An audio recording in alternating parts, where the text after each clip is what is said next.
سر لانے والے نے کہا کیا ان سروں کی ماں مر گئی ہے؟ کوئی لینے کیوں نہیں آتا؟ فضا نے کہا مجھے دو، یہ میرے بیٹے ہیں۔ گود میں لیا، کہنے لگی آقا دادے کیا بچوں سے ناراض ہو؟ پورے سفر میں بچوں کو گود میں نہیں لیا۔ کہنے لگی اماں فضا میں علی کی بیٹی ہوں، زینب جو ایک مرتبہ دے دے پھر واپس نہیں لیتے۔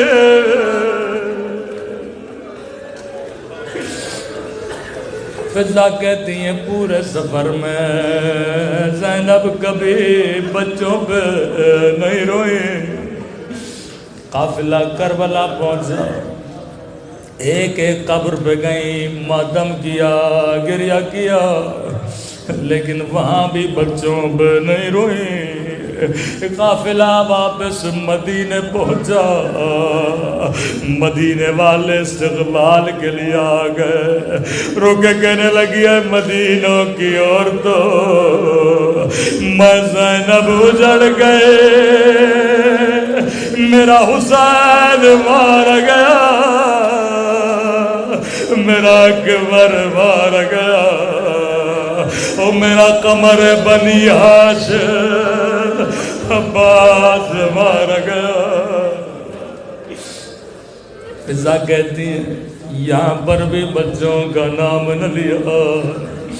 کہنے لگی سجاد نانا کے روزے پہ جانا چاہتی ہوں، لیکن سجاد تنہا جانا چاہتی ہوں۔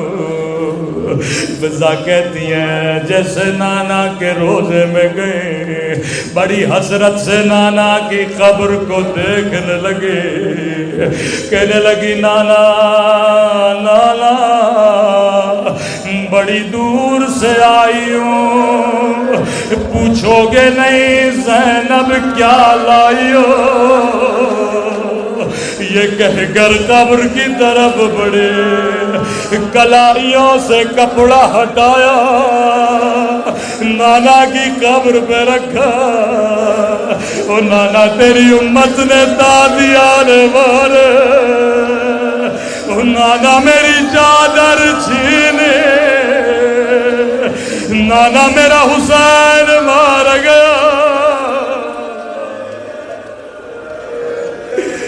لیکن زینب نے بچوں کا نام نہ لیا۔